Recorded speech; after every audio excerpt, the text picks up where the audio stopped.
Halo guys, masih di podcast Tias, podcast eksklusif persembahan dari tim Asining Tias. Aku dapat email dari dikadikau8@gmail.com. Sekilas aku baca, dia nyeritain golok emas. Wah, kayaknya sih menarik. Langsung aja, let's go. Halo Kak Asih, aku mau cerita tentang pengalamanku pas main di rumah sepupuku. Oh iya, perkenalkan, namaku Najwa. Aku punya kakak dan adik sepupu bernama Ahmad dan Zidni. Rumahku dekat dengan Ahmad, tapi rumah Zidni jauh di pegunungan. Sore itu, orang tuaku mengajak aku dan Ahmad untuk main ke rumah Zidni. Sampai di rumah Zidni sekitar jam 7:30 malam. Rumah Zidni kecil tapi berlantai 2. Aku, Ahmad, dan Zidni pun asik ngobrol bareng. Tiba-tiba perhatianku dicuri oleh sebuah golok emas yang tergeletak di belakang bawah tangga. Aku agak merinding lihat golok emas itu. Kayak ada aura-aura yang gak enak. Tapi Ahmad malah terpesona. Golok emasnya keren banget. Pas aku nanya ke Zidni, ternyata Zidni nemuin golok emas itu pas lagi main di pekarangan belakang rumahnya. Ya, agaknya jauh dari rumah. Karena keren banget, jadi Zidni bawa pulang. Golok emas itu masih lengkap dengan tutupnya. Kata Zidni, tutupnya gak bisa dibuka.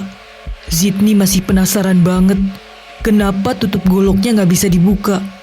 Ahmad jadi ikut penasaran dan bersekongkol dengan Zidni untuk membuka tutup golok bersama-sama. Aku gak ikut-ikutan dan cuma ngeliatin aja.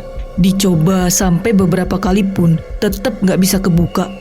Yang ada, Zidni dan Ahmad mental karena gak kuat bukanya. Sampai percobaan ke-7 baru bisa kebuka. Kami pun berbangga diri dengan konyolnya. Besi goloknya mulus dan berkilau. Tiba-tiba ada bau aneh. Sepertinya ini bau kemenyan. Bukan cuma aku, Ahmad dan Zidni juga mencium bau menyan itu. Kami bertiga bingung karena orang tua Zidni gak pernah bakar menyan. Kami teringat dengan mitos, kalau ada bau menyan berarti ada hantu. Kami bertiga pun mulai merinding. Tiba-tiba ada suara piring pecah dari arah dapur. Kami bertiga kaget banget. Di suasana yang lagi tegang begini, dengar suara piring pecah jadi nambah jantungan. Karena udah ketakutan banget sampai keringet dingin. Akhirnya kami keluar rumah dan nemuin orang tua kami. Tapi bukannya dengar cerita kami, mereka malah menyuruh kami main di dalam dan gak boleh dengar pembicaraan orang tua. Kesel banget. Akhirnya aku, Ahmad, dan Zidni memutuskan buat ke kamar Zidni. Dengan perasaan yang masih takut, kami ngumpet di dalam selimut. Setelah perasaan kami agak tenang, kami pun ngobrol-ngobrol pengalaman di sekolah masing-masing. Lalu kami main ular tangga juga. Pas kami udah lupa sama rasa takut, tiba-tiba aja lampu mati. Karena gelap banget, jadi kami bertiga bergandengan. Rasa takut itu pun muncul lagi. Langkah demi langkah, pelan-pelan kami menuju ke pintu buat keluar. Tiba-tiba ada suara cekikikan dari bawah kolong tempat tidur. Jantung kami langsung berdegup kencang. Badan yang bergetar ini mencoba berani buat lihat ke kolong tempat tidur. Tapi ujung-ujungnya gak berani.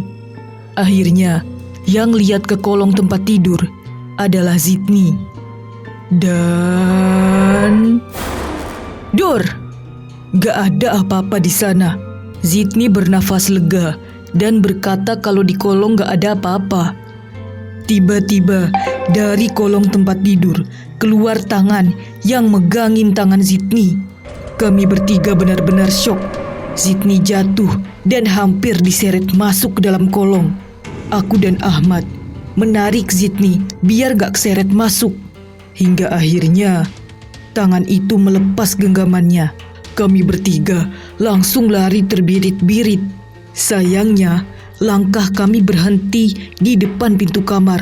Terlihat perempuan yang cantik banget berdiri di situ. Dia berkata, Hai, boleh kenalan?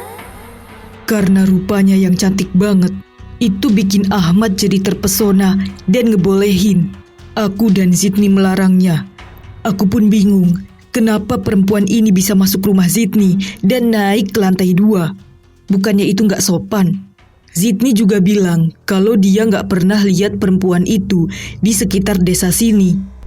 Aku pun bilang ke dia, Kamu pulang aja. Sekarang kan udah jam 9 malam. Besok aja mainnya.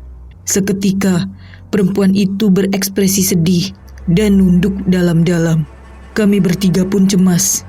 Bukan maksudnya aku mau bikin dia tersinggung. Tiba-tiba perempuan itu mendangak dan wajahnya berubah jadi sangat menyeramkan. Dia tampak marah hingga rambut panjangnya berdiri melebar seperti landak. Kami yang kaget setengah mati langsung teriak dan lari keluar rumah sekencang mungkin. Sampai di luar rumah, kami jatuh bersama. Orang tua kami kaget dan cemas. Badan kami bergetar hebat. Kami menangis sejadi-jadinya karena sangat takut. Akhirnya, aku pun mewakili Ahmad dan Zidni menceritakan semua kejadian barusan. Gak nunggu besok, orang tua Zidni langsung manggil orang pinter yang ada di desa itu. Ternyata hantu perempuan yang barusan kami lihat adalah jin yang bersemayam di dalam golok emas itu. Golok emas itu adalah alat dukun untuk memelet seseorang. Jin yang ada di dalamnya itu memang cantik banget, persis kayak golok emasnya. Tapi sayangnya, jahatnya bukan main. Untungnya gak terjadi apa-apa sama aku, Ahmad, dan Zidni.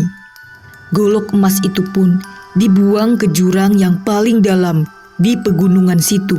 Alhamdulillah sampai sekarang aku, Ahmad, dan Zidni udah gak dihantuin lagi. Itu dia guys, cerita dari Najwa. Nah, teman-teman yang kadang suka iseng ngambil sesuatu di jalan, mending jangan diambil deh. Karena siapa tahu itu benda yang malah gak bagus buat kita. Sekian dulu guys, sampai jumpa lagi. Bye.